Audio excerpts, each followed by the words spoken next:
सुनिए बहनों, हम आपके लिए आज तीज के दिन बहुत पुराना दादी और हमारी मम्मी गाती थी इस 12 मास को। कम से कम 50 साल पुराना है बहनों। और अब आज हम तुम्हें सुनाना चाह रहे हैं। सुनिए और सुनकर बताइए कैसा लगा, और कमेंट करके हमारा हौसला बढ़ाएं। हम भी मेहनत करते हैं, सब लेडीज़ हमसे आगे हैं, परंतु हमें कोई लाइक ही नहीं करता। पता नहीं क्या बात है, हमारे भजन या कीर्तन अच्छा नहीं लगता बहनों तुम्हें, शायद ऐसा लगता है मुझे। तो सुनकर बताएं कैसा लगा। देखिए, पुराने ज़माने में लड़कियों को भेजते नहीं थे बाहर, ज़्यादातर तो बाग में हिंडोले लगते थे। वो लड़की जाने को कह रही हैं, सारी सहेली जाने को कहती हैं, और मम्मी दादा दादी जाने नहीं दे रहे कि नहीं घर पे ही रहो, कहीं नहीं जाओगी। तो अब जैसा माहौल नहीं था पहले, तो वो उस बाग के पास एक कुआं भी है पानी भरने के लिए। तो वो इस बहाने से सखियों ने आपस में विचार किया कि ऐसे तो जाने नहीं देंगे, पहले कुओं पे से पानी भरते थे, कि माँ हम पानी लेने जा रहे हैं सारी सखियाँ। तो अब सुनिए, इसके माध्यम से बहुत प्यारा गीत है। रतन हिंडोला चंपे बारी में दी, रतन हिंडोला चंपे बारी में दी। सातो सखीरी मैया पनिया को जाए, सातो सखीरी मैया पनिया को जाए। अच्छी मैया हम भी तो अच्छी हमको जाए, रतन हिंडोला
रही है। हाँ।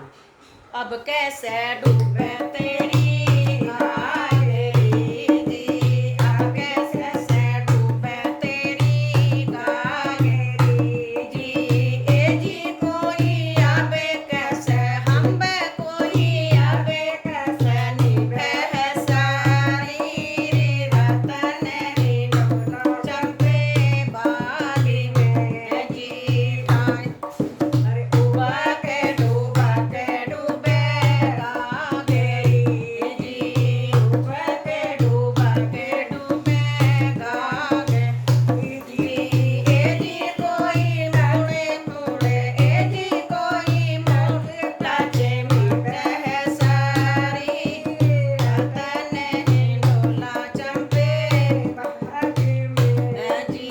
ए जी कोई मुड़े तोड़े लाचे है, मुड़े तोड़े लाचे है सारी रतन हिंडोला चंपे बागी में जी ठाए गागरी घर को चले दाई, ठाए गागरे घर को चले दाई। ए जी कोई पहुंची है मैया के द्वारे रतन हिंडोला चंपे बागी में जी। और मम्मी कहती है उसकी बेटी और सहेलो तो तेरी घंटों की आ गई, तूने कैसे देर लगा दी बहुत इतनी। देर लगा दी तुमने तो। संग की सहेली पेट